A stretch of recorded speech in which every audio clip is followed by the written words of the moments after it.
and it's a, if you look at it, it's kind of a very short paper, like just 1.5 pages in total length. So the total material is just one page. But if you want to present this proof, it takes a little bit of work, because it depends on a lot of earlier work, and most of the things are written very cryptic. So when you take a first look at this paper, it's not very clear what is going on. And then I was fortunate to attend a lecture by Professor Shuding Su when I was visiting him in China. And he did the hard work of working out all the details and presenting. So I attended that lecture, and then thought that maybe that is interesting to note down this. So it is from these notes that I am presenting. Okay, so let us see what we are talking about. So we have two finite simple graphs, let's say G and H. As we all know, the chromatic number of a graph is the minimum number of colors with which we can color the vertices such that no two adjacent vertices get the same color, right? And it's also well known that if you take the direct product of two graphs, let's say G and H, then the graph has the vertex set as the the Cartesian product of the vertices, and two vertices GH and G dash H dash are adjacent if and only if G is adjacent to G dash and H is adjacent to H dash.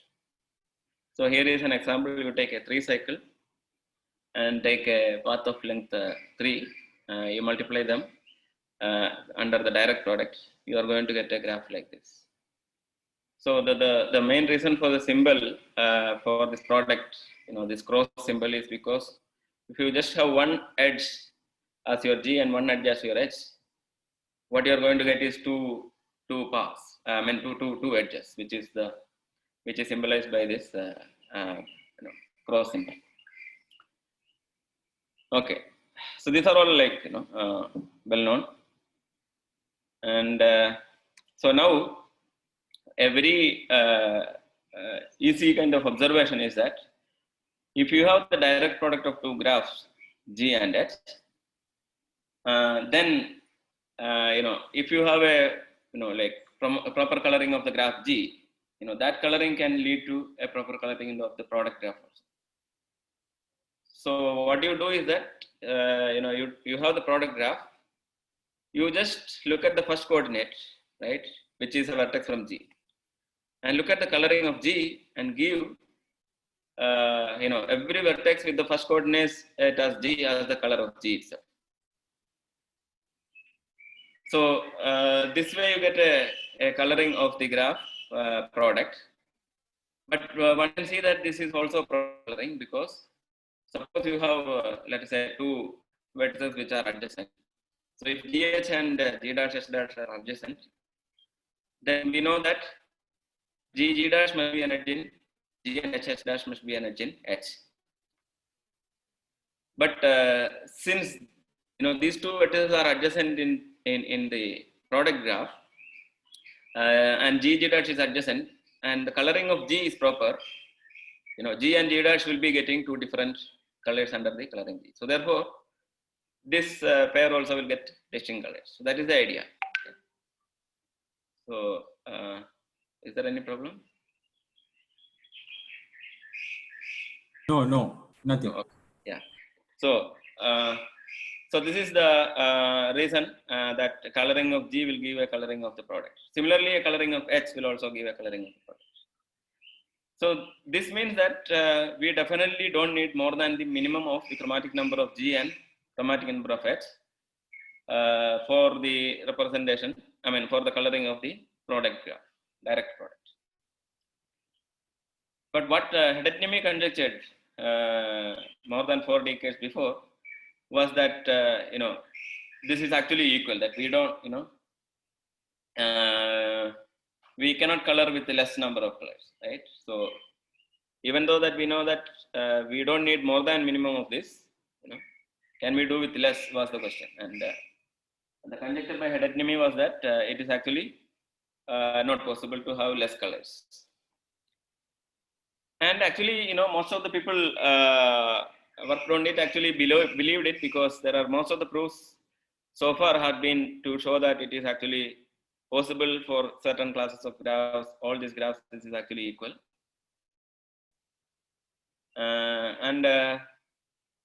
Then comes the proof by Shito that you can actually find a counterexample. So we are going to look at this particular result. For this, we need the concept of what is called the exponential graph. So the exponential graph is also has been used in this context of this proof earlier than Shito. In fact, the contribution of Shito, is only at the end of this presentation, right? Most of the things have been already known. So, so what is the exponential graph? So suppose you are given a graph G, and take a positive integer, let's say C. Now we are going to look at all possible colorings of the graph G with C colors. Now these colorings need not be proper. I am saying that just functions actually, right? Any function from vertex set of G to the set 1 to C is a coloring for us. So look at all such functions or all possible maps, and these form the vertex set of the exponential graph. So the reason why it's called exponential graph is because the number of colorings is going to be exponential, right? So we have this many functions as the vertices, and two colorings phi and psi are adjacent in the exponential graph if for every adjacent pair of vertices in the graph G, right? If X is adjacent to Y in G, then phi and psi gives different colors to X and Y. Okay. So if two maps give different colors to every adjacent vertices in the graph G, then these functions are adjacent in the exponential graph. Okay. So ECG contains all possible colorings, both proper and improper, right? And which uses atmospheric colors, and then they are adjacent if they give distinct colors to adjacent vertices in the graph G. Okay, so this is the exponential graph. Now it's also easy to observe that a map is adjacent to itself. That there is a loop at the vertex phi of the exponential graph if phi is proper. In fact, if and only if phi is proper. So how do we prove this? Well, if phi is not proper, then of course phi is going to give two adjacent vertices the same color, right? That is why it is not proper. And because they are giving the same color, in the exponential graph they cannot be adjacent. Similarly, if phi is proper, it is not going to give the same color to any pair of adjacent vertices, right? And therefore, phi of X is going to be different from phi of Y for every adjacent vertex X and Y. So therefore, there is a loop. So all the proper colorings in the exponential graph has a loop on that vertex, corresponding vertex. Now comes the interesting claim that if you have the direct product of G and the exponential graph ECG, this direct product admits a proper C coloring, no matter what C is, no matter what the chromatic number of G is. I mean, the chromatic number of G can be very large. The C could be very small. Even 1 is okay. Okay, whatever it is, or it can be very large, as large as you want. Whatever your C is, this product graph admits a proper C coloring.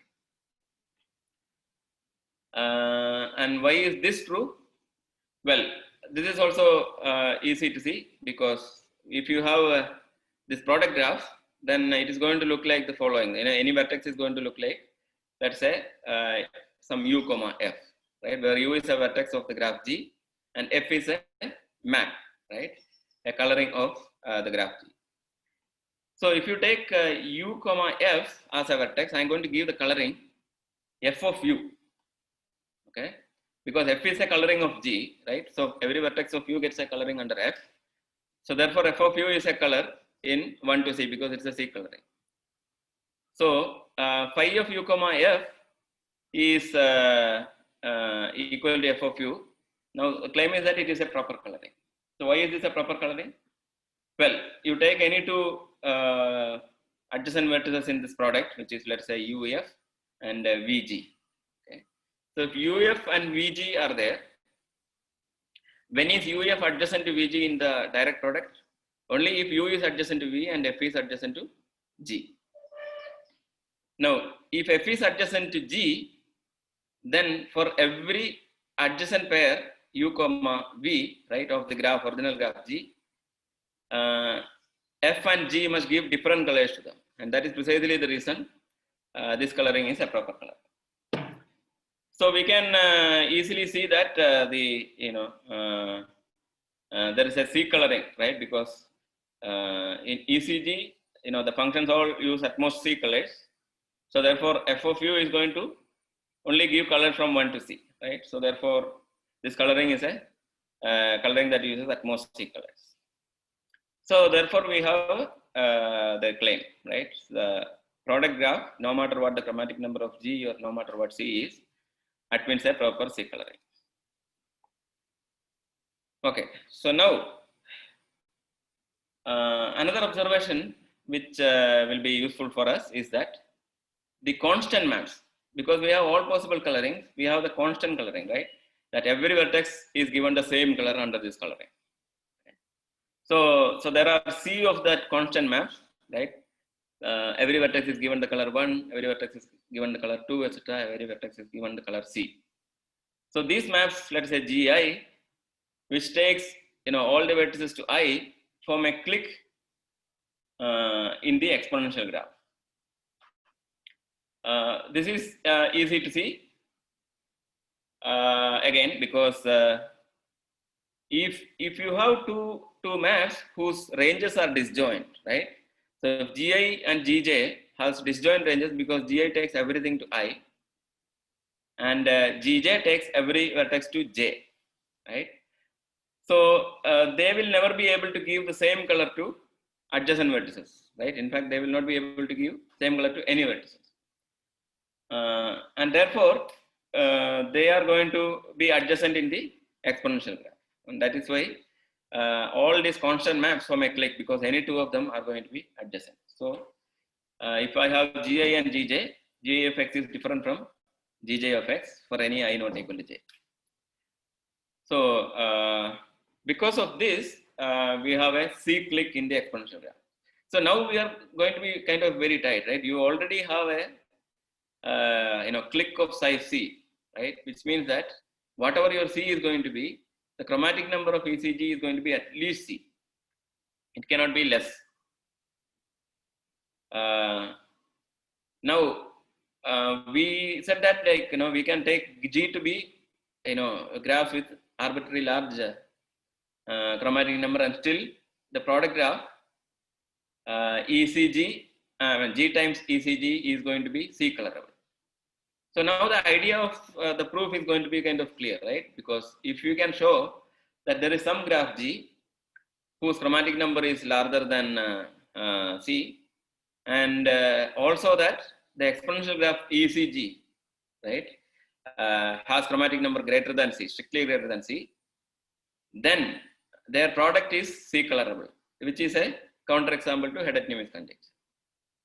And precisely that is what we are going to show, right? We are going to show that there is some graph G whose chromatic number is strictly greater than C, and the exponential graph also has chromatic number strictly greater than C, and therefore what we have already shown, we will be able to see that this is a counterexample to heterogeneous conjecture. Okay, so yeah, so as we just mentioned before, if the images of two functions f and g are disjoint, then they are going to be adjacent in the exponential graph. That's what the proof is. So Yeah, so we have, I already mentioned this. We have a graph with a chromatic number greater than C and exponential graph with, then we get a counter example. And where does this graph going to come from? It is also very, very old result by Paul Erdős. So Erdős has proved that there are graphs with arbitrarily large girth and arbitrarily large chromatic number. Okay, so if the girth you can give to be as large as you want, and you can still have graph with chromatic number as large as you want. Even though this is the way this result is known, in fact what Paul Erdős showed was even stronger. In fact, what he showed that the independence ratio can be arbitrarily small. Okay?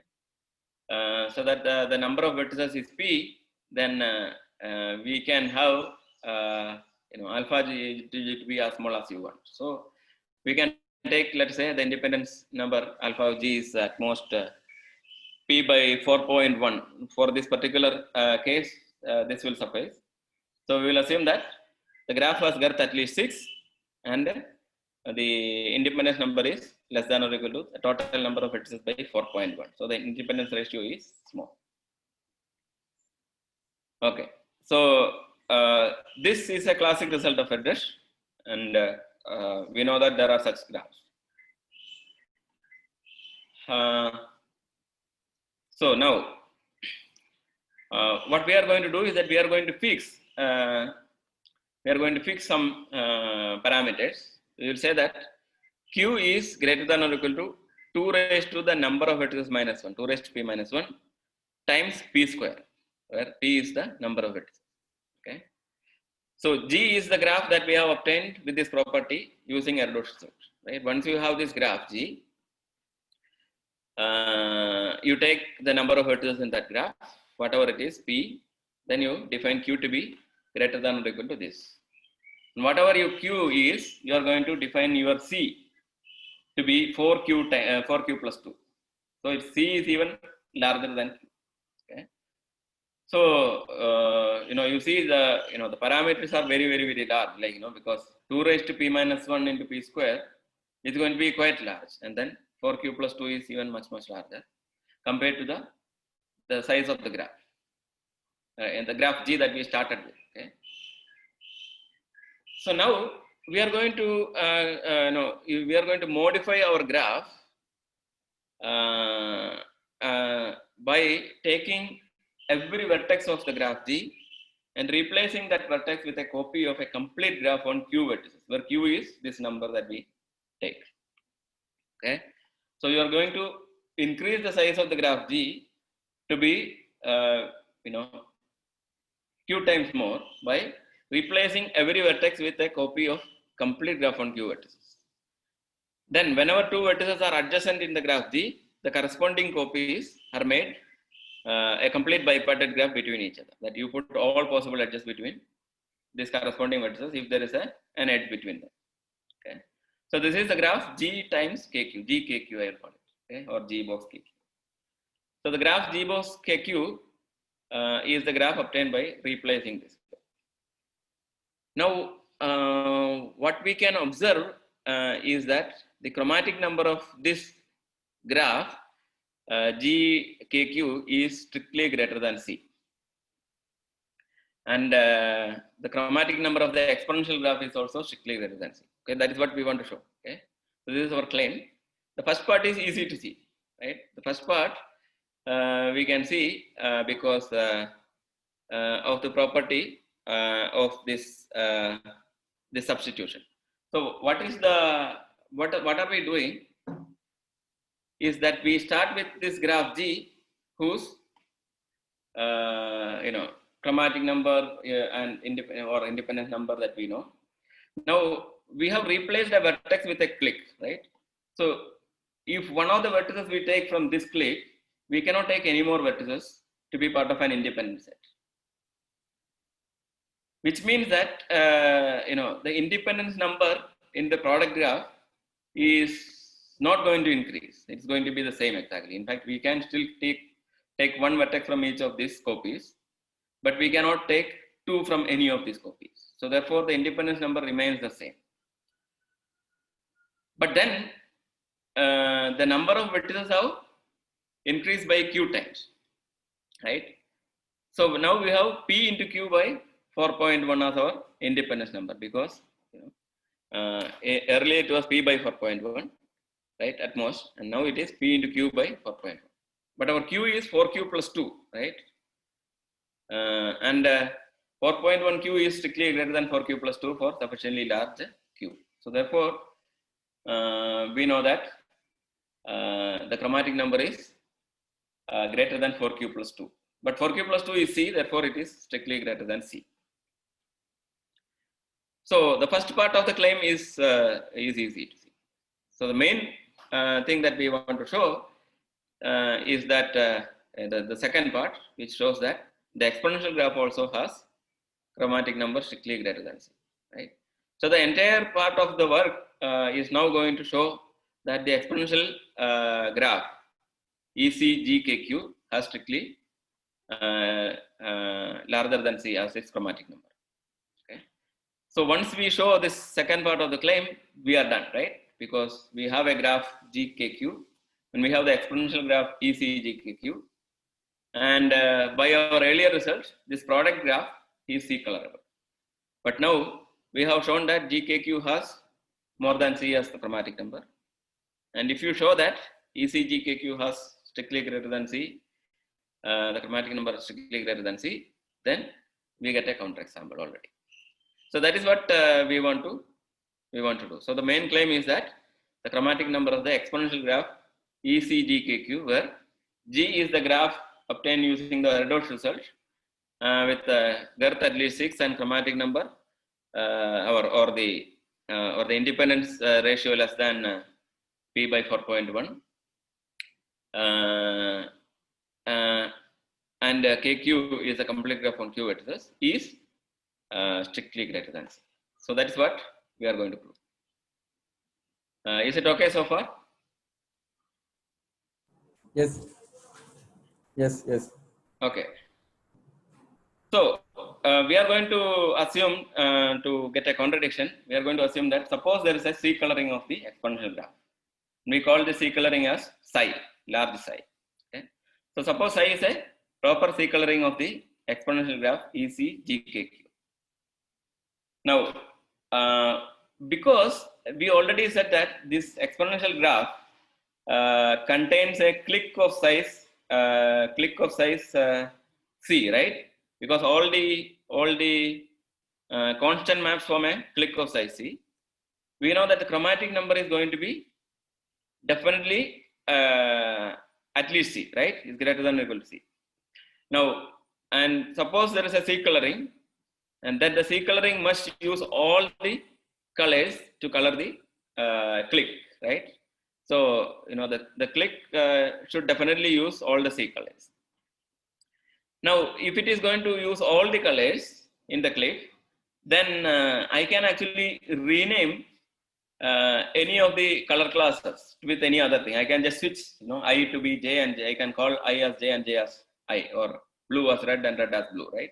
If I do it consistently everywhere, then renaming is not going to affect anything about the properness of the color.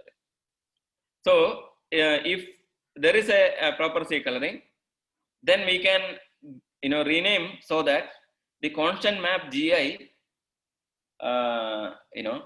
is mapped by psi to be also to I, right? I can just rename whatever it was. Maybe it was colored with 3, but I will rename it as I and call 3 to be to the vertex which was getting 3. I will give this other color, right? So this way I can rename, and then I will be able to show that the there is a proper coloring. If there is a proper coloring psi, then there is a proper coloring which will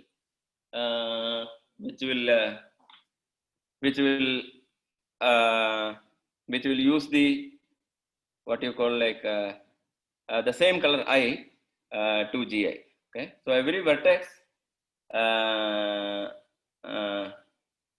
not every vertex. The functions which are vertices of the exponential graph, right? Gi, the constant functions are mapped to the same I itself. So this such a coloring exists. Okay, so this is what I just mentioned. So since GI is form a cyclic, all colors are used, and then we can rename the colors as we want.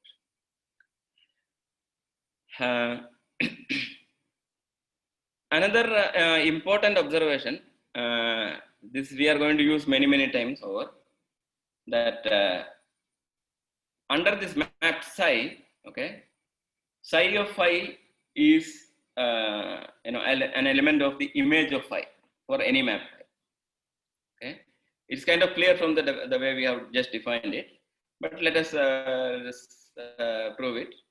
Right. So for every phi, if let us say that I is not in, right, some number, whatever the number from 1 to c, I is not in the image of phi, then because phi cannot take any element to I, and GI only takes every element to I, their images are disjoint, right? So we already proved that if the images are disjoint, then these functions are adjacent in the exponential graph, right? So phi is adjacent to GI because phi cannot take anything to I, and GI is taking everything to I, right? So they are going to be adjacent in the exponential graph. But if they are adjacent, then and because psi is a proper coloring, psi cannot give the same color to G and GI, right? Psi cannot give the same color to adjacent vertices because psi is a proper coloring. And if psi cannot give the same color to phi and GI, we already know that GI is mapped to I. So therefore, psi of phi cannot be I because it is something different from I. So if I is not in the image, then phi is not going to take it to I. So this proves the observation that psi of phi is an element of Im of phi. If anything outside is not going to be there. Okay, is it clear? Yes. So we are going to use this. That we already used this property. Any questions?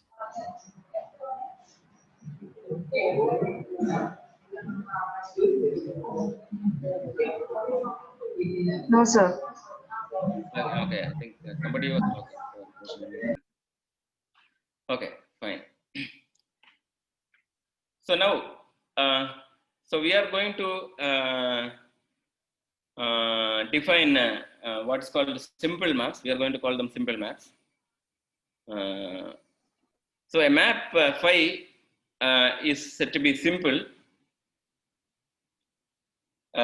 if so we already said that in the exponential graph that we are considering, right?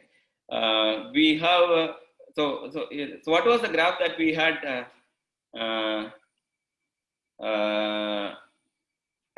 the graph we had, the product GKQ, right? So GKQ is the graph obtained by replacing every vertex of G with a copy of KQ, right? So which means that, like, every vertex has now q many copies, right? Now, if some coloring gives all these vertices, right, which are copies of a single vertex, right? So u comma 1, u comma 2, etc., u comma q, right? So if all of them are given the same color by a map, right? There are such maps, and because every such map is a vertex, of course, these are parts of the exponential graph, right? So all these maps with this property are going to be called simple maps. Okay, so a simple map is a map which takes all the copies of a vertex in the expanded graph, and they give them all the same color. Okay? So every copy of vertex of graph G in the product graph gets the same color under this match. So then they are called simple.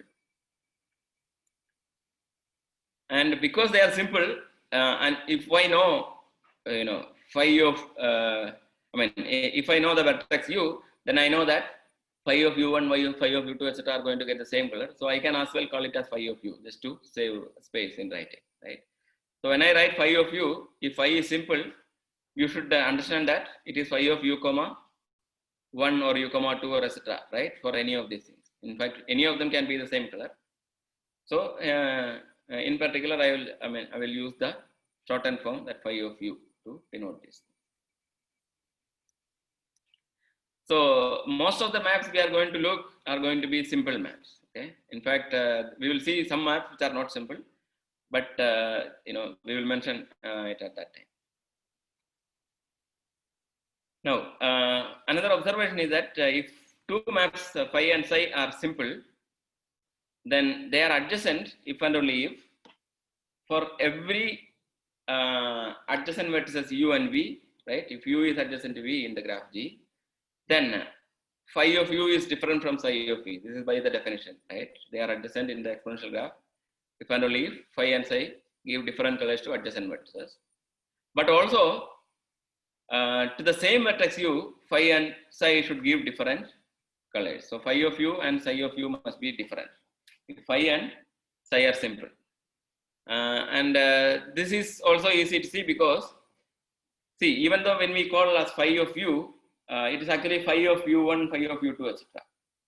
But they form a clique, right? So therefore they are adjacent. So if I take phi of u1 and or phi of ui and let's say ui and uj, they are adjacent in the graph GKQ. But since they are adjacent in the exponential graph, phi and psi should give them the different different colors, right? So therefore, phi of u must be different from psi of u. Okay. So whenever you have two simple maps, we have this property that any adjacent vertices in the graph, they will give distinct colors, and to the same vertex also, they will give distinct colors. So they cannot give the same color to the same vertex. These two simple maps, if they are adjacent, right? Okay. So any two adjacent simple maps must give the different colors to any vertex also. Now, now here is another useful observation that suppose I take the graph G and at every vertex I am going to put a loop. Okay, every vertex I introduce a loop. And then I take the exponential graph ECG0. So G0 is this graph G with the loops at every vertex. And ECG0 is the exponential graph of this graph. Now, this ECG0 is a subgraph of ECGKQ induced by the simple map. So all the simple maps have this property because what we saw is that, like, see, phi of if phi is like say so if a coloring is kind of proper, then we know that there is going to be loops at this kind of vertices. That is the reason you are going to get these loops in the product. So when you look at the ECGKQ, these ECG, the simple maps are of course subgraphs, and proper colorings are also having this property, and therefore they kind of form a loop at each vertex. So ECG0 is a subgraph, something we can see.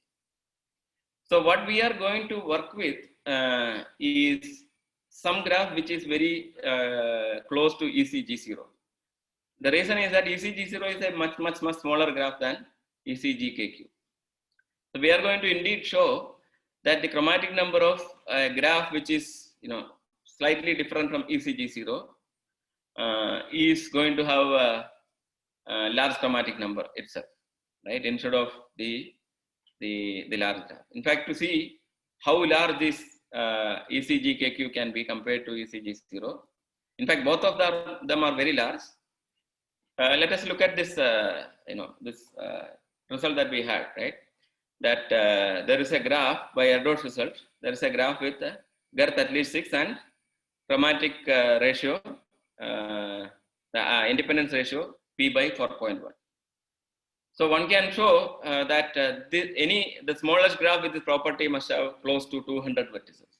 Okay, so we are going to start with a graph G which has at least 200 vertices. Now,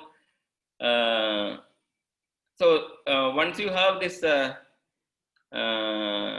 graph G, we have replaced the vertices with a copy of KQ, where Q is very, very, very, very large, right? You have 2 raised to p minus 1 into p square, right? So that will make it very, very large, right? And then you are going to look at the exponential graph, right? We're taking, and C is even much larger, right? C was 4q plus 2, right? So we are talking about numbers of the type like 2 raised to 200, right? Even larger, but this is a lower bound kind of thing. So we the number of vertices in the exponential graph is something like C raised to pq, where C was this 4q plus 2 and q was 2 raised to p minus 1 into p square. So therefore C raised to pq is something larger than 2 raised to 200 whole raised to 2 raised to 200, right? I mean, you can imagine like 2 raised to 200 itself is not manageable by anything that we know, right? And so this graph is going to be really, really, really, really huge, right? And the graph ECG0, on the other hand, has only C raised to P maps inside, which is because every vertex can be, right? G0 says that every vertex can be given any of the C colors. So there are P vertices and C raised to P possibilities. So C is 2 raised to 200 close to that, and then 2 raised to 200 whole raised to 200, which is much, much, much smaller. But again, it is very, very, very large for any practical purposes. But nevertheless, this is a valid finite graph, right? Okay. So yeah, so we are going to work with a comparatively smaller graph, which is beyond our imagination. Well, not imagination, but beyond our reach. Okay, so we are going to yeah. So most of these results so far we have discussed is already known. Okay, most of the things were already known before Shito tried to do it. So what he did is something in the following pages that we are going to talk about. So let us define I of v comma b as the set of all simple maps with the following property, that I of vb is those maps phi which takes v to b. Okay, v is an integer and v is a vertex. Okay, so I of vb is those maps phi which takes v to b under this map. So phi of v must be equal to b, but also that psi of phi must be also equal to b, right? Psi also should take phi to b. But we know that this is possible because for every map, because psi of phi is an element of Im of phi, right? So therefore, we know that every vertex of ECG0 or every simple map must have a representation in terms of I of VB, right? Because of this property that we proved earlier, that psi of phi is an element of Im of phi. So therefore, the vertex set of ECG0 can be written as a union over all possible pairs v comma b I of vb. Any question?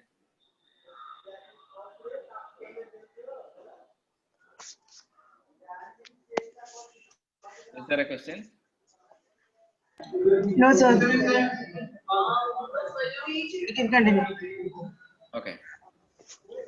So from the size of ECG0 and the like, so ECG0 has we already saw that C raised to P vertices and V and B. V has at most P possibilities and B has at most C possibilities. So therefore, when you take the union of IVB, we should get all the C raised to P possibilities, but V and B has at most C into P possibilities. So therefore, the average size of IVB must be C raised to P by C into P. Okay. So C raised to P minus 1 by P is the average size of IVB. Now, I will say that IVB is, so it's a set, right? It's a set of simple maps. So the set is large if the cardinality of the set is greater than or equal to 2 into P into C raised to P minus 2. Okay, 2 into P into C raised to P minus 2. So if that many are there, we will say IVB is large. Now the claim is that there is some vertex in the graph G such that the set of set of B which makes IVB large is greater than half of the color C, right? In fact, for strictly more than half of C, strictly more than C by 2 of the numbers, because the numbers B ranges from 1 to C, and out of the C many, strictly more than half of them makes IVB large for some particular vertex B. That is the claim. So we want to prove this. So the proof is by assuming that, suppose that is not the case, that there is no such vertex. So if there is no such vertex, we will define S of V to be the set of all numbers B or colors B such that IVB is small. Okay, so S of V is for the vertex V, I define S of V to be the set of all colors which makes IVB small. Now, I define a set or a list L of functions. L is the set of all maps, simple maps, with the property that phi of V is an element of S of V. Okay, so the image of V under phi is one of those colors which makes IVB small. Okay. Now, we want to count the cardinality of L in two different ways. Okay, so one is that cardinality of L is product over all V, cardinality of S of V, right? By the definition of L. And what is cardinality of S of V? We assume that S of V is those guys which makes set of B IVB small, but then each of them must have at least less than or equal to C by 2, right? So otherwise we already have such a vertex. So therefore product over this SV is at most C by 2 whole raised to B. So the cardinality of L is at most C by 2 whole raised to B. On the other hand, we can also count it in another way, that it is on the because every map is represented by this union. We can take it as union over V comma B, where IVB is small, the cardinality of IVB. So therefore, and what is the cardinality of this? Well, there are P possibilities for V and B possibilities for C possibilities for B, and because IVB is small, we have at most 2 into P into C raised to P minus 2 maps there. But now, what does this say? This says that using the earlier inequality, we can show that C must be less than 2 raised to P plus 1 C square.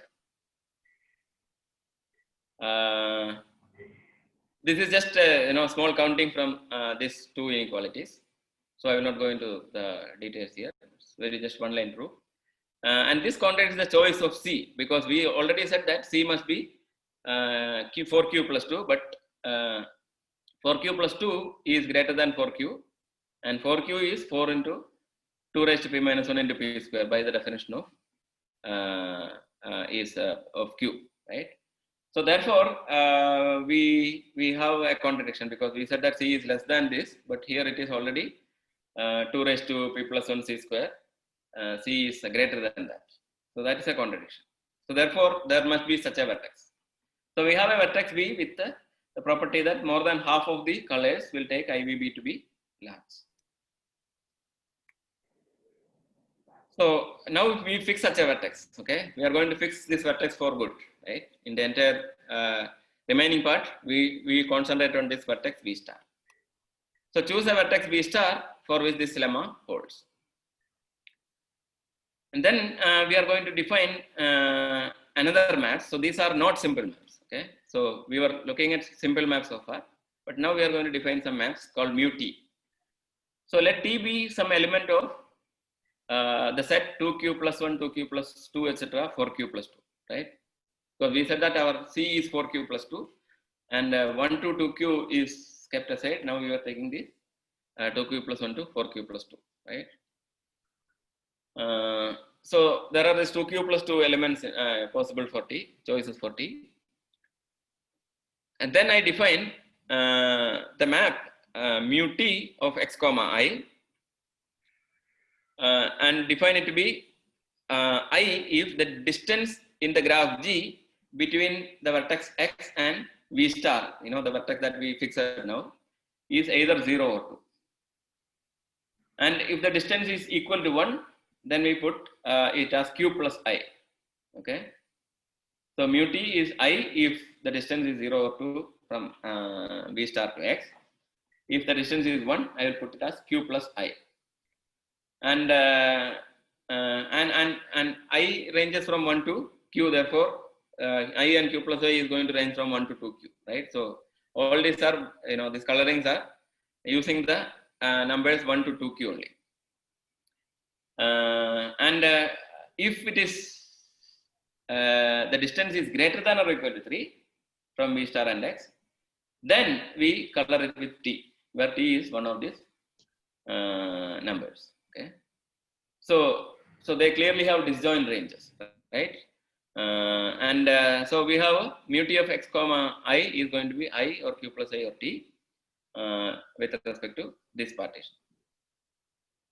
So this is our mu T's. Okay, so there are 2q plus 2 of such maps. Now, another claim is that this mu T is form a clique in the exponential graph. Okay, so if you take two elements T and T dash which are different, right, T not equal to T dash, and suppose that mu T is not adjacent to mu T dash. If mu T is not adjacent to mu T dash, then by the definition of non-adjacency in the exponential graph, there is some adjacent vertices xi and yj such that mu T and mu T dash give the same color to mu T gives to xi and mu T dash gives to yj the same color, let's say alpha. Now we already know that alpha is must be right, because alpha is in the both mu T and mu T dash gives the same color alpha, therefore it must be in the intersection of the images of mu T and mu T dash, right? So the second one is mu T dash. I think it's not very clearly written. So alpha is in the intersection, right? Because both must be using the color alpha. So, but what are the images or the ranges of mu T? Well, mu T's range is I, q plus I and T. And mu T dash, the range is J, q plus J and T dash, where I not equal to J, right? Because T not equal to T dash. T not equal to T dash. No, sorry, I made a mistake. So T not equal to T dash. So T not equal to T dash implies that the intersection cannot be T, right? So alpha cannot be equal to T. So since alpha not equal to T, alpha must be either I or q plus I, and I must be equal to J, because I and q plus I cannot be the same for any. In fact, I is ranging from 1 to q, and q plus J or q plus I is ranging from q plus 1 to something else, right? To 2q. So therefore, we should have I is equal to J, and either alpha equal to I or alpha equal to q plus I. But now we are going to make use of the fact that the graph G originally we assume that the girth at least 6. So how are we going to make use of that? Because of this adjacency, xi is adjacent to yj if and only if x is adjacent to y in the graph G, right? In the exponential graph, two maps are adjacent. No, in the product graph they are adjacent only if x is adjacent to y and I is adjacent to j, right? So x is adjacent to y means that in the original graph G they are adjacent. But now by the definition of mu T, right? So mu T, what is mu T saying? That mu T is equal to I if the distance is either 0 or 2. Okay. So we are having to use either I or q plus I. So if it is I, then the distance from V star to x and v star to y must be either 0 or 2. In any of these cases, you will have a cycle of length less than 6, right? Either a cycle of length 3, if it is one is 0, right, because they are the same, and the other one is 2, or in the case both are 2, 2 plus 2 plus 1, which is 5, right? So the girth is at most 5, which is a contradiction because we started with a graph whose girth is at least 6.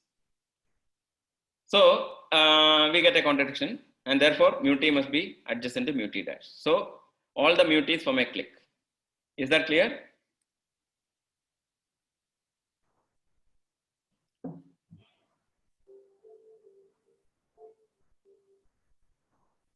Am I audible? Yes, sir. Any questions so far? No, sir. You can continue. Okay. So now, so what we said is that mu t's form a clique, right? Now, if mu t's form a clique, what we can observe is that see, what are the values it can take? It can take only the values either I or q plus I, which is numbers from 1 to 2q, or t, right? But since they form a clique and psi is a proper coloring, psi must give different colors to all the vertices. But there are more than 2q vertices in this clique, right? There are 2q plus 2 here, in fact, right? So therefore, we are going to be needing to use one of the colors outside 1 to 2q because we are going to give a proper coloring. Now, what is the possible coloring which is outside 1 to 2q? It is one of these colors 2q plus 1 to 4q plus 2. But by the definition of mu t again, it is going to give either I or q plus I or t itself. So since for some map, it cannot use either I or q plus I, it must be giving the color t. So for some mu t, psi of mu t must be equal to t itself. So we fix that to be t star. So for some t star, you will say psi of mu t star is equal to t star. Okay. So we are going to restrict the the kind of maps for some some special vertex, and the idea of the proof is to use just counting by counting the functions, by restricting the possible functions associated with this vertex, for only 2 of them, and in fact that suffices. That is the surprising part. So we will see that in due time.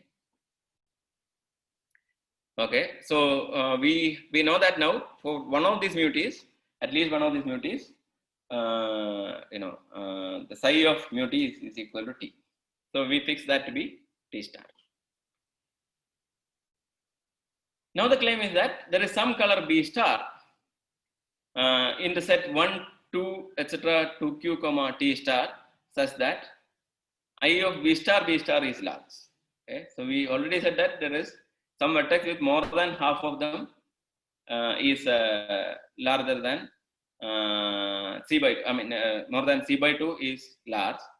So this will tell us this claim that since I have taken 2q plus 1, which is more than which is equal to what c by 2, right? So since we have taken c by 2 of colors, at least one of those colors should have this property by the earlier observation that there exists some vertex b, so that for the strictly more than c by 2 of the colors make IVB large. So using that, we can find such a b star. Okay, so pick that b star which takes IV star b star to be large, and then define another map theta. So this theta is a simple map. Theta is in ECG0, defined as follows: theta of x is equal to b star if the distance in G between v star and x is greater than or equal to 2, and it's equal to t star if distance in G between these two is at most 1.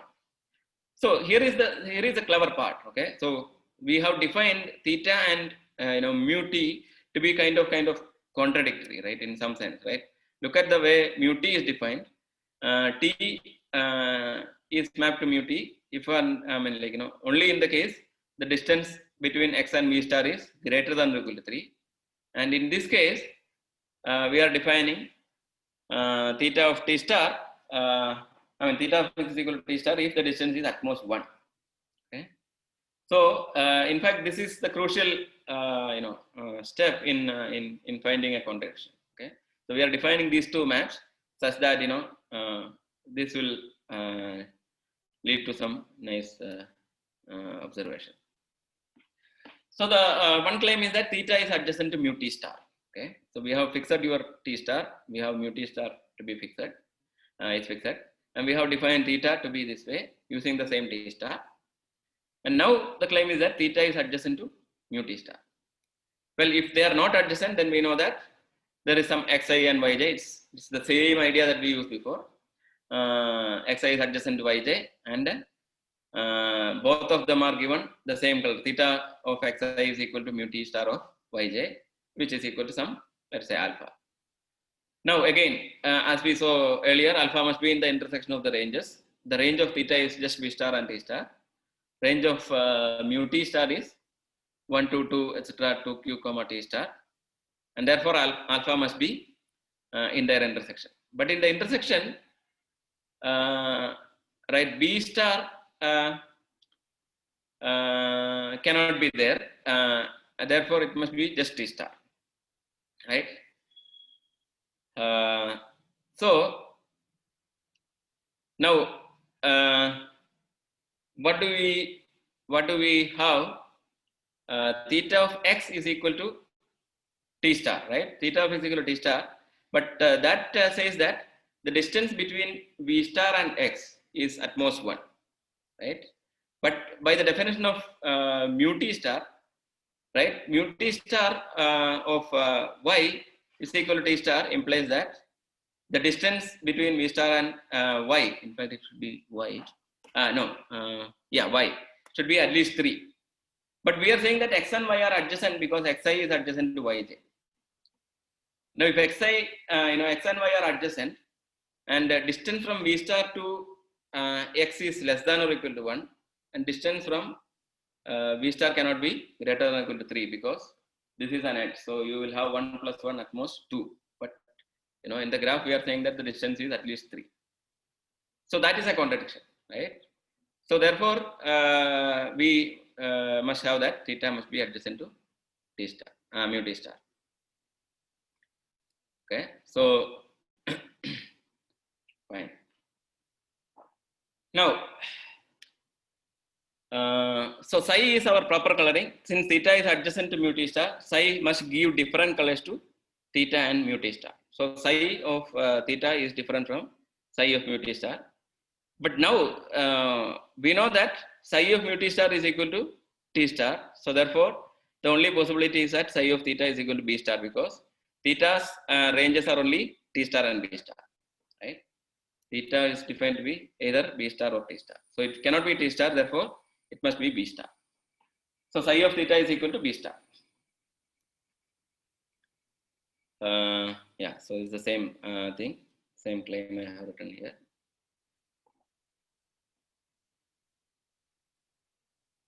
Okay, so what do we have now? So we have the following lemma which says that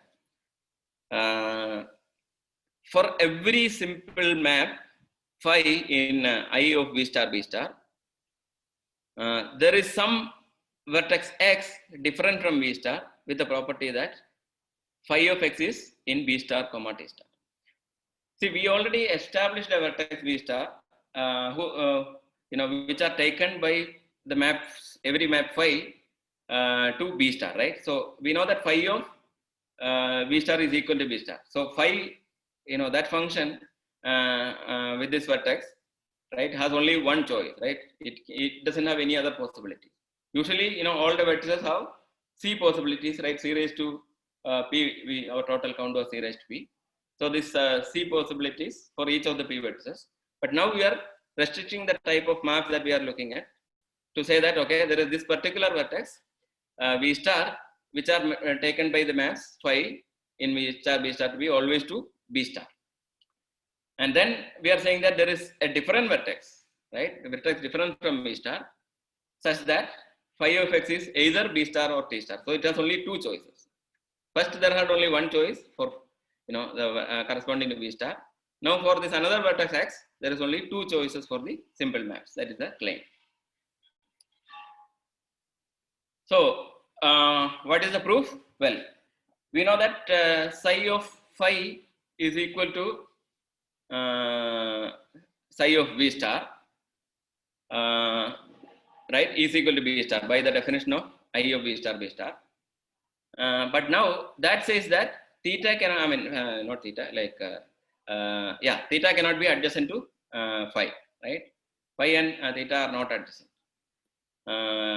Now we have, let's say, xy is an edge in the E of G naught. Let's say, because we can, it may be the case that these are the two same vertex that we are talking about, x and y. Then phi of x is equal to theta of y, right? If they are not adjacent, they must be different. But now if x is equal to v, because we are saying that x is not equal to v, right? There is some vertex, but suppose they are equal, then theta of is there a noise?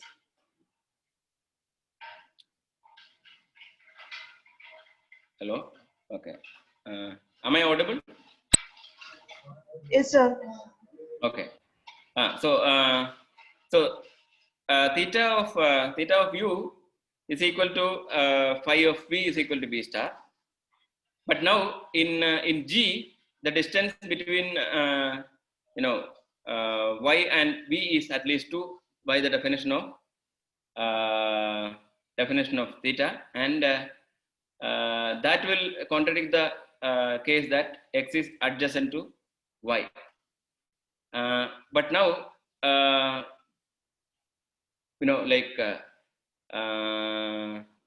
we started by the assumption that x is adjacent to y in E of G naught. So this is a contradiction. Therefore, x must be different from v. So if x is equal to v, get a contradiction. So therefore, x must be different from v. So we have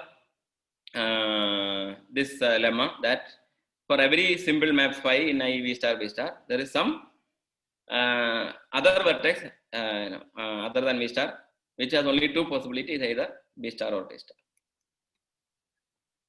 So this almost completes our proof. We are just going to use these two properties, these lemmas, to do a final counting. Okay. So what is our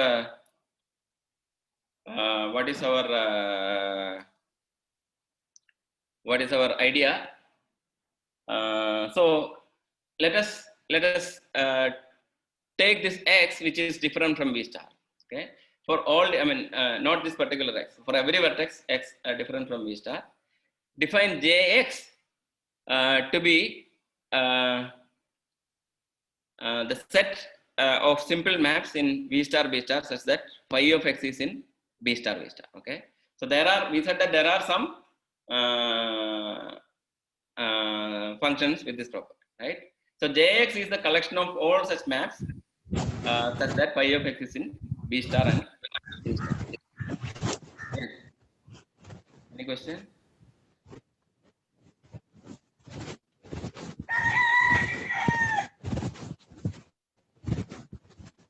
Hello? Yes, sir. Is there a question? No, sir. You can continue. Okay. So for this, we define jx to be this way. Now, by the previous lemma, we know that any phi in I of v star b star is in some jx, right? Because that's what we said, right? For every phi, we can find such an x. So therefore, for some x, this phi must be in one of these jx's, right? So at least in some jx, it must be present. So we are going to use that to do accounting. Okay, so I am going to count I of B star as a union of all the x in Vg minus V star, because we said that there is some x other than V star, right? Union Jx. Okay, so Jx is those maps such that phi of x is in B star T star, and we already said that the previous lemma, every simple map in I of B star must be in one of the Jx. So therefore I can write it in the union. So I of B star is in the union over all the x in Vg minus V star Jx. Now we are going to use the theorem that we proved to do the counting. So we already know that for the vertex V star, the possible colorings are just one, right? Because every map must take it to phi of V star is equal to B star, and every map in Jx, right? There is some vertex x for which there are only two possible ranges for this map phi, which is either B star or T star. Okay, but for every other vertex we don't know, right? We will put the maximum possibilities that for every other p minus 2 vertices they can use any of the C colors. So therefore Jx has at most 1 into 2 into C raised to p minus 2 functions inside. So because of the functions are of this property, that the simple maps are all with the property that phi of in I of B star all the maps have this property that phi of V star is equal to B star, and for some vertex x it is in B star and T star. So once we take these two vertices V star and this particular x in Jx, we have at most C raised to p minus 2. But now how many possible x's are there? Because V star is excluded, we have at most p minus 1 other vertices, right? So x can be any of the one of the p minus 1, right? X is in Vg minus V star. So we'll take a union bound. So I of B star is in this union, right? So the union bound gives that each of them can have at most 2 into C raised to p minus 2. So therefore, at most we can have 2 into p minus 1 into C raised to p minus 2. But we started with the assumption that I of B star is large, right? And by the definition of being large, it must be strictly greater than this number that we came up with, right? So therefore, it's a contradiction, and this contradiction establishes the entire results that we are looking at. That the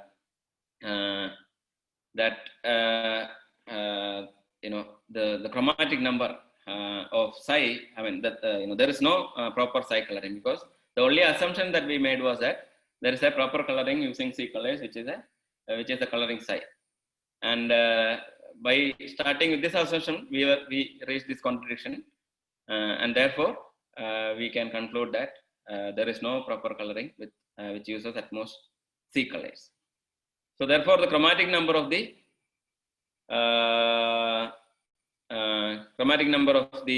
exponential graph ECGKQ is strictly greater than C. And we already know that the chromatic number of GKQ is strictly greater than C, right? What was that claim? Yeah, we already know that the chromatic number of ECGKQ is greater than C. And we have the exponential graph whose chromatic number is also strictly greater than C. And from these two, we already have shown that if for any graph G direct product with ECG admits a proper C coloring. So we have a C coloring of the graph G box KQ times EC G box KQ, right?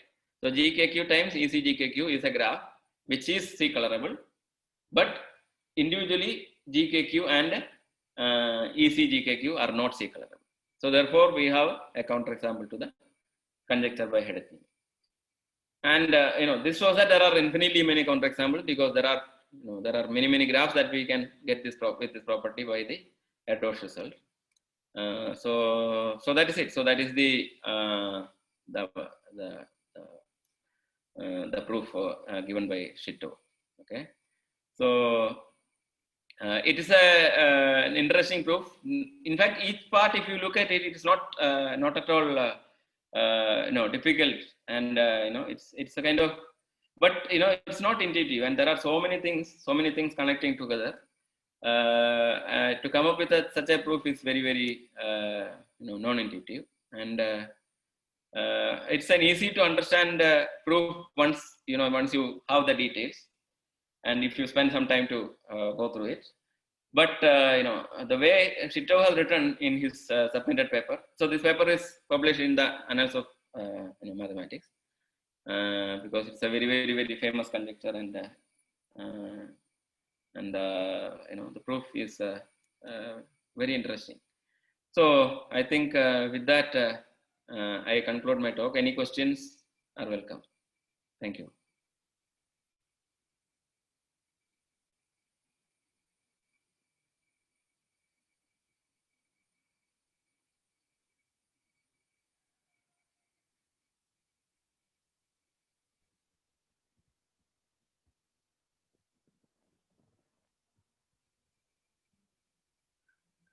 Hello.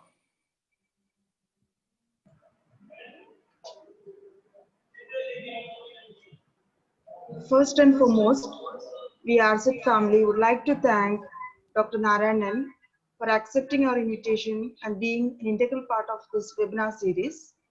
The session has been really inspiring, and we thank you for spending your valuable time with us. Thank you once again, sir. Also, we would like to express our sincere gratitude to all our participants for attending this webinar series too. Kindly note that with this session, we are coming to the end of graph theory, and we will resume this series on linear algebra on 7th October, Wednesday, 2020 at 10 a.m. We request all the participants to join the session before 9:45 a.m. on 7th October. Once again, thank you all.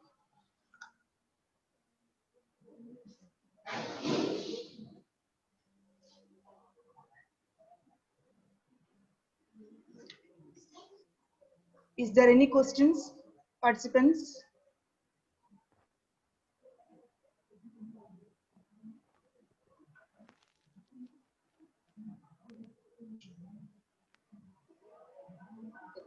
If there is no questions, okay. Thank you, sir. Okay. Thank you.